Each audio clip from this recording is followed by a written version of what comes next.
नमस्कार दोस्तों, आप सभी का स्वागत है हमारे YouTube चैनल पर। तो दोस्तों, जीवन में सुख समृद्धि प्राप्त करना चाहते हैं तो सावन के सोमवार में महिलाएं जरूर करें ये 5 काम। शिव जी अटल हैं, अजय हैं। जहां पर सृजन करता है वहीं पर विनाश को भी दर्शाते हैं और अर्धनारीश्वर अवतार पुरुष और स्त्री के परस्पर सद्भाव और समानता का प्रतीक हैं। सावन के प्रतीक माह में यदि सच्ची हृदय से भगवान भोलेनाथ की पूजा अर्चना की जाए तो समस्त मनोकामनाओं की पूर्ति के साथ ग्रह कलेश, दरिद्रता, अशांति और नकारात्मकता का विनाश होता है। हमारे वेद पुराणों में सावन माह का विशेष महत्व है, किंतु यदि सावन के सोमवार को, खास तौर पर उनके आखिरी सोमवार को भगवान भोलेनाथ की विधिवत पूजा की जाए तो वे अत्यधिक व शीघ्र प्रसन्न होते हैं। आज मैं आपको ऐसे 5 उपाय बताऊंगी जिनको यदि महिलाएं सावन सोमवार को करें तो उनकी इच्छा तो पूर्ण होगी ही, साथ ही उनके घर में बरकत और प्रेम भी बना रहेगा। इन उपायों की पूर्ति के लिए महिलाओं को सोमवार के दिन व्रत रखना अनिवार्य है। पहला उपाय है दोस्तों, जल्दी उठना। हो सके तो दोस्तों ब्रह्म मुहूर्त में उठें। स्नान से निवृत्त होकर कोई भी खिलते हुए रंग के वस्त्र पहन ले। काले या फिर नीले रंग के वस्त्र नकारात्मकता को दर्शाते हैं, इसलिए पूरे सावन इन रंगों का त्याग कर दीजिएगा, यही उचित होगा। दोस्तों, अपने घर में गंगा जल का छिड़काव करके घुंघरू धूप जलाएं। इस उपाय से आपके घर में आई किसी भी प्रकार की बाधा परेशानी दूर हो जाएंगे। दूसरा उपाय दोस्तों, यदि संभव हो सके तो किसी भी शिव मंदिर में जाकर, अन्यथा अपने घर में ही शिवलिंग में दूध, जल, दही, घी और शहद के मिश्रण से अभिषेक करें। अभिषेक करने के बाद इत्र, चंदन, बेलपत्र शिवलिंग पर जरूर ही अर्पित करें और अपनी मनोकामना की पूर्ति के लिए भगवान भोलेनाथ से निवेदन करें। यदि कुंवारी कन्याएं केसर मिले दूध से शिवलिंग का अभिषेक करती हैं तो शीघ्र ही उनके विवाह के योग बनते हैं और विवाह में आने वाली सभी बाधाएं भी दूर हो जाती हैं। दोस्तों, मनचाहा साथी भी उनको प्राप्त होता है। अभिषेक में घी मिलाने से संतान योग बनता है और शहद मिलाने से माता लक्ष्मी की कृपा सदैव बनी रहती है। वहीं दही आपकी समस्त परेशानियों का नाश करता है और इत्र आपके मन और विचार में पवित्रता लाता है तथा चंदन आपका यश बढ़ाता है। अभिषेक के बाद 108 बार शिव जी के मंत्र ओम नमः शिवाय का पाठ करें, फिर शिव चालीसा पढ़कर शिव आरती करें। तीसरा उपाय दोस्तों, उन महिलाओं के लिए जिनका या तो संतान नहीं है, या तो संतान प्राप्ति की इच्छा है, या फिर वे अपने संतान की दीर्घायु की कामना करके रखती हैं या अपने संतान की सफलता की प्राप्ति चाहती हैं।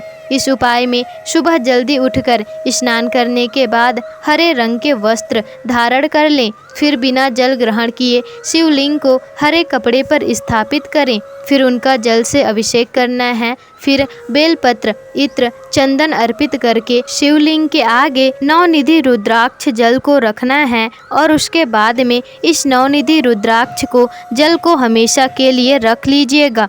दोस्तों, इस नवनिधि रुद्राक्ष जल में 9 निधियों का मिश्रण जल है और एक मुखी रुद्राक्ष जो भगवान शिव को अत्यंत प्रिय है, उसको घर में रखने से समस्त मनोकामनाओं की पूर्ति होती है। अभिषेक की हुई जल का कुछ भाग आप चाहें तो प्रसाद के रूप में भी आप ग्रहण कर सकते हैं और बाकी बचा हुआ जल पौधे में डालना है। दोस्तों, यह प्रयोग 21 दिनों तक लगातार करना है। इन 21 दिनों के पश्चात आगे के 21 दिनों तक नवनिधि रुद्राक्ष जल की कुछ बूंदें खास तौर पर पूर्णिमा और अमावस्या के दिन अपने घर में छिड़कनी है। फिर इस जल के अंदर अपने घर का पानी वापस मिला दीजिएगा, यानी इस जल को पूर्णतः खत्म नहीं करना है। ये जब भी थोड़ा सा बचा हो इसमें अपने घर का आप जल मिला दीजिएगा। अगर किसी कारणवश आप इस उपाय को सावन के आखिरी सोमवार को आरंभ नहीं कर पाते तो इस उपाय को आप किसी भी शुक्ल पक्ष के सोमवार को आरंभ कर सकते हैं। जरूर करके देखिएगा। दोस्तों चौथे उपाय में हम आपको बता रहे हैं कि आपको बैल को हरा चारा खिलाना है, क्योंकि बैल नंदी महाराज का प्रतीक माना गया है और नंदी भगवान शंकर जी के परम भक्तों में से एक हैं। इसके बाद किसी गरीब को भोजन जरूर कराएं। ध्यान रखें कि भोजन में कोई भी सफ़ेद चीज़ सम्मिलित जरूर हो। इससे आपके घर परिवार में अन्न की कमी कभी नहीं होगी और परिवार में पितरों को भी शांति मिलेगी और पितरों की शांति के साथ साथ देवी देवताओं की कृपा आप पर अवश्य बरसेगी। दोस्तों अब पांचवा व अंतिम उपाय है, आपको किसी भी तालाब या नदी में जाकर मछलियों को आटे की गोलियां खिलानी है। इससे माँ लक्ष्मी प्रसन्न होकर आपके घर में वास करेंगी और आपको वैभव प्रदान करेंगी। जो महिलाएं मनचाहा जीवन साथी पाना चाहती हैं वह इस दिन 16 सोमवार के व्रत की शुरुआत भी कर सकती हैं। सावन माह में भगवान शिव को प्रसन्न करने के लिए कुछ चीज़ों का ध्यान रखना बेहद ही ज़रूरी है। तो दोस्तों भगवान शिव को चढ़ाएं ये 10 फूल, मिलेगा पूजा का संपूर्ण फल। अगर आप सावन के महीने में भगवान शिव जी की कृपा प्राप्त करना चाहते ही हैं तो भगवान शिव को कुछ फूल अर्पित करें। पूजा पाठ में फूलों का अलग अलग महत्व होता है। सभी अनुष्ठानों में फूल अर्पित किए जाते हैं। मान्यता के अनुसार कुछ फूलों को शिवलिंग पर या शिव प्रतिमा पर अर्पित करने से सावन के महीने में पूजा का पूर्ण फल प्राप्त होता है। वैसे भी यदि आप शिव जी के भक्त हैं तो आप किसी भी सोमवार के दिन ये फूल आप उनको अर्पित कर सकते हैं। लेकिन सावन में एक विशेष ही महत्व है, तो आइए जानते हैं कि कौन से फूल सावन में शिव जी को अर्पित करना फलदायी होता है। तो दोस्तों धतूरे का फूल, धतूरा एक जंगली फूल है और ऐसा माना जाता है कि ये पौधा शिव जी को बहुत प्रिय है और वह बहुत जल्दी प्रसन्न हो जाते हैं।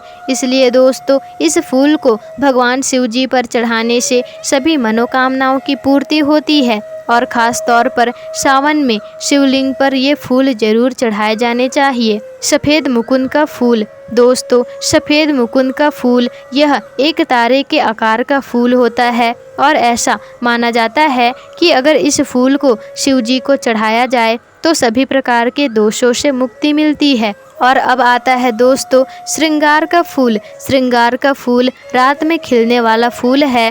श्रृंगार फूल को भगवान शिव को अर्पित करने से भक्तों को सुख समृद्धि की प्राप्ति होती है। ये फूल देवताओं के लिए उपयुक्त माना जाता है और दोस्तों शिव जी के सभी प्रिय फूलों में से एक फूल है अपराजिता का फूल। अपराजिता का पौधा घर के लिए बेहद शुभ माना जाता है और ऐसा मान्यता है कि ये फूल शिव जी को चढ़ाने से घर की आर्थिक स्थिति ठीक होती है और ऐसा भी माना जाता है कि सावन के महीने में ये फूल चढ़ाना सबसे ज़्यादा शुभ होता है।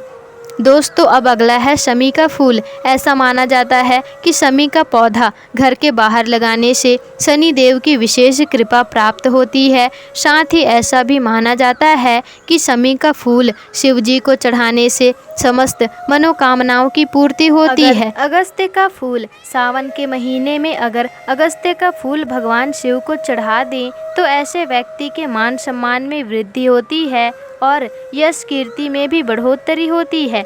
ऐसा माना जाता है कि इस फूल का नाम अगस्त्य के नाम से पड़ा है। अब अगला है कनेर का फूल। जी हाँ दोस्तों, कनेर का फूल सफ़ेद, गुलाबी, जामुनी और नारंगी रंग का होता है, लेकिन सफ़ेद और पीले रंग का कनेर का फूल भगवान शिव को चढ़ाना बेहद ही शुभ माना जाता है। अब अगला है दोस्तों चमेली का फूल। चमेली का फूल बहुत ही सुगंधित होता है और सफ़ेद रंग का और छोटा आकार का होता है। ये फूल प्रेम और पवित्रता का प्रतीक है। ऐसा माना जाता है कि ये फूल शिव जी को पूरी भक्ति के साथ अर्पित करते हैं कोई तो उनकी मनोकामनाओं की पूर्ति अति शीघ्र हो जाती है। दोस्तों अब अगला है सफ़ेद कमल का फूल। दोस्तों ऐसा माना जाता है कि सफ़ेद कमल का फूल शिव जी को चढ़ाने से धन की वर्षा होती है और भक्तों को पूजा का फल भी मिलता है।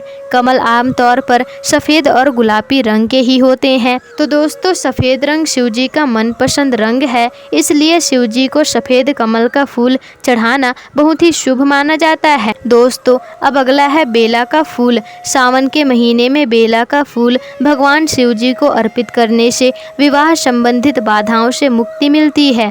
यदि आप जीवन साथी की तलाश में हैं तो ये फूल चढ़ाने से बहुत ही अच्छा रिजल्ट आपको मिल सकता है। तो दोस्तों आपको वीडियो कैसी लगी हमें कमेंट करके ज़रूर बताइएगा, और अगर वीडियो पसंद आई हो तो वीडियो को लाइक शेयर कमेंट और चैनल को सब्सक्राइब जरूर ही कर दीजिएगा, जिससे कि ऐसी ही जानकारी पूर्वक वीडियोस आपको आगे भी मिलते रहे। और दोस्तों कमेंट बॉक्स में हर हर महादेव जरूर ही लिख दीजिएगा।